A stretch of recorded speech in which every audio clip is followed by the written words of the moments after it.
be any need to stay here, Daisy. What are you going to do? I'll give you a little hint. It has to do with how much I want you to be happy. Go on home, Daisy. I'll come by later.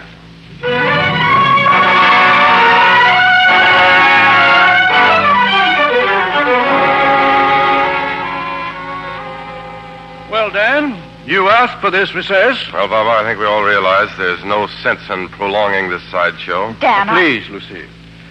Then, before there's any talk of a reconciliation... Skip it. Then we'll just have to proceed with the suit. For what? You haven't a prayer on that kind of evidence. Well, I think... Let's not waste time on what you think. Ask someone who understands a little law. Well, you can go on raising the roof, I'll admit that. But what's the point? I'll agree to your original terms in exchange for a quiet divorce in Nevada. You'll have the girls all to yourself, Lucille. Give them a break. Oh, Dan, it's no good without the two of us. Neither of us alone is enough for them. Dan, I've hurt you, I've hurt the girls, I've hurt her. But nobody as much as myself. I'm sorry, honey. This didn't start out as my idea. You carry on with the details, will you, Papa?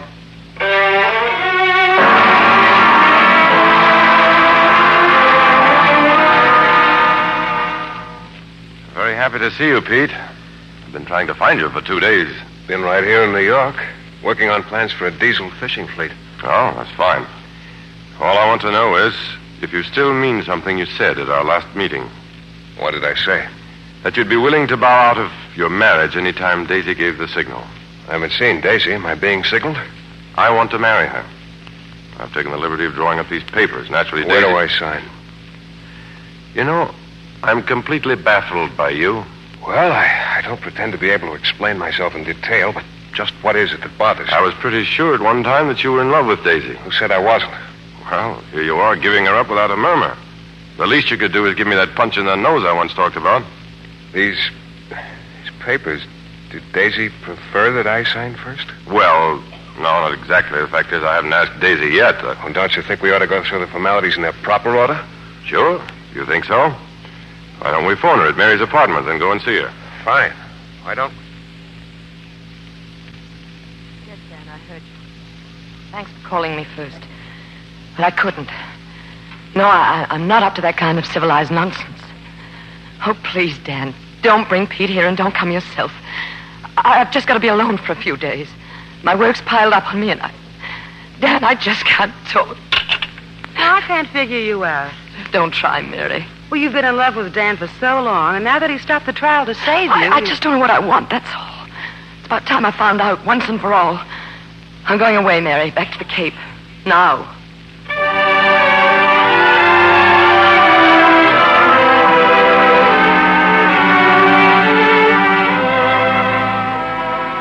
Hello, sir. I have your party now. Go ahead. Hello? Daisy, this is Dan. Pete's with me. What are you trying to do? Hide from us? Where are you? On the Cape, North Truro. We've got to face this thing out, baby. There's no use running away. Don't you ever believe I mean what I say, Dan. I've got to be alone. Daisy. Hello? Hello? Well, honey bunch. Now what? She's at the cottage, isn't she? She won't be at the cottage when we get there. You're the character from these parts. See if you can hire a car.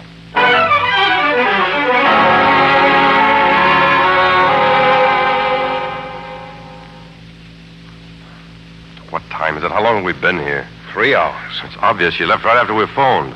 How far could she get in a blizzard like this? Why don't you ask her? She's at the door now. What? Hello, Pet. Where have you been? It's not very smart driving around these roads on a night like this. Not very smart. I was running away. Thanks for changing your mind, baby. I didn't change my mind. How'd you get back? I didn't hear the car. Had a kind of crack up. Daisy. Are you hurt? No. Car will have to be towed in, I guess. Turned over. Daisy. Oh, really, I'm all right. As a matter of fact, I feel better than I have in weeks. Maybe that's a good way to get clear on things. Shock treatment. Oh, but you're sure you're all right. Let's go on with the meeting. We've sent for a cab to take one of us back to the station. It'll be here soon. There isn't going to be any meeting. And you're both going back. And leave you here alone with nothing settled? All right. Who has the floor? Who do you suppose? Not necessarily, honey bunch. In fact, I yield. Well, it doesn't make much difference who says it, Daisy. Dan's asked me to give you a divorce. I didn't tell him to do that. No, it's his own idea. Apparently, he had reason to believe you'd go for it. Why did you come here, Pete? To have you ask me for it yourself? Oh, I see. There's a cab. Yeah, I guess so. I'll wait outside. Daisy, we need a fresh start. We've been through a lot, and we've never given ourselves a fair chance. It took me a long time to realize it, but I know now what I want. I'd give up everything for you, baby. As a matter of fact, I practically have. Marie and Rosamond. That was the only way to end it. Oh, but you shouldn't have, Dan. I could have gone on. I told you that. Nothing was so important that I could let them tear you to pieces like that. Lucille would have called off the whole business and gone back to you. It's too late for that. Can it ever be too late for your children? Don't you understand? It's all over, that marriage. No. No, it can never be too late as long as the children are a part of it. Marriage doesn't break up that easily, Dan. It's even later for us. You said it took you a long time to realize where you stood. Well, me too. But a little while ago, when the car went off the road, things somehow got much clearer. It's a funny thing about being in love. Sometimes it's easier to tell when you are than when you aren't. Dan, I stopped being in love with you a long time ago. But, well, the memory kind of lingered on, kept me mixed up. Whatever you call it, love or anything else, it won't be over till we're dead. We've got to kill it, Dan, for good. I'm sorry if I let the memory mix me up. It mixed me up, too, I guess.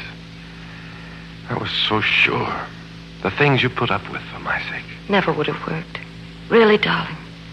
Because what you wanted wasn't anything more than wanting to run away from responsibility. The way you're doing now. Goodbye, Dan. Yes.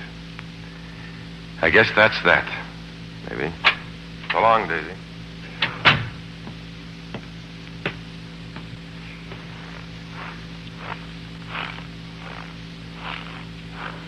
As you was right, Pete. We're both taking the cab. Well, come on, get in. No, Dan. Hey, what are you doing? Same as you, honey bunch. I'm going home. It's my house there, you know. My wife. Take him to the railroad station, driver.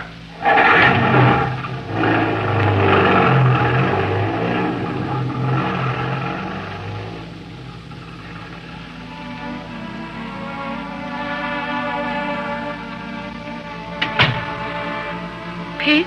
Yeah. That O'Mara put up a great fight.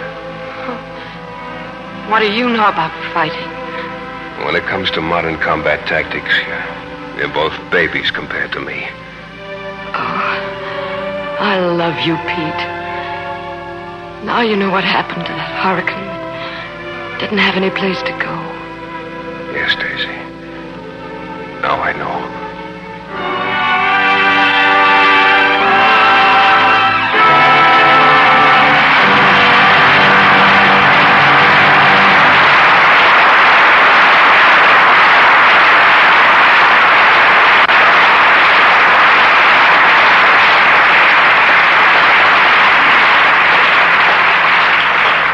We leave Pete and Daisy to what should be fair weather sailing from now on and bring our stars back for a curtain call. Dana Andrews and Ida Lupino, who in real life are themselves among our more accomplished sailors in Pacific waters. In fact, Dana, you've just returned from your latest cruise, I understand. That's right, Bill. I just got back from a cruise along the coast of Mexico. Or what I call our backdoor South Seas. On your own boat, Dana? Yes, I have an 80-foot ketch now. Able to stand up under any kind of weather. Believe me, we got plenty of all kinds, too. Was this strictly a vacation trip, Dana? No, actually, it was business. Oh, we did some fishing, but principally we were taking color movies for a travelogue or featurette. Oh, a picture for general release, Dana? That's right. We shot some 10,000 feet of color film, which is, of course, we'll have to edit it before we release it.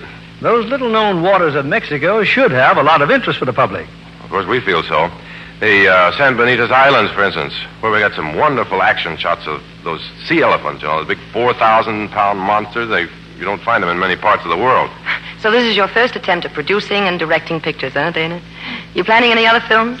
Oh, yeah. I've scheduled a trip to the South Seas in Tahiti for another travelogue. As soon as I finish the picture that I'm making now at Enterprise, No Minor Vices. in which I understand you're playing the part of a pediatrician. Where did you ever get your training as a pediatrician, Dana? Right at home. After all, I'm bringing up 4 kids. I hope you're teaching them to use Lux soap. Oh, you're a Lux soap fan too, Ida. Oh, yes, indeed, Bill. I use it faithfully for my complexion. There wouldn't be a day without it. Oh, I understand Lux has a special treat for all of us next Monday night, Bill. Yes, Monday night we bring our audience an hour of light-hearted and romantic fun with Paramount's sparkling comedy, The Perfect Marriage, starring the delightful team of Ray Milland and Elizabeth Scott. Yes, it's the story of a perfect marriage.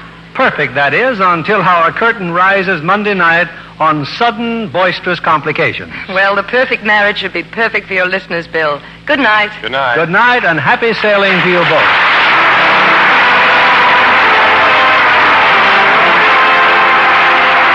Lever Brothers Company, the makers of Lux Toilet Soap, join me in inviting you to be with us again next Monday evening when the Lux Radio Theater presents Ray Milland and Elizabeth Scott in The Perfect Marriage. This is William Keighley saying good night to you from Hollywood.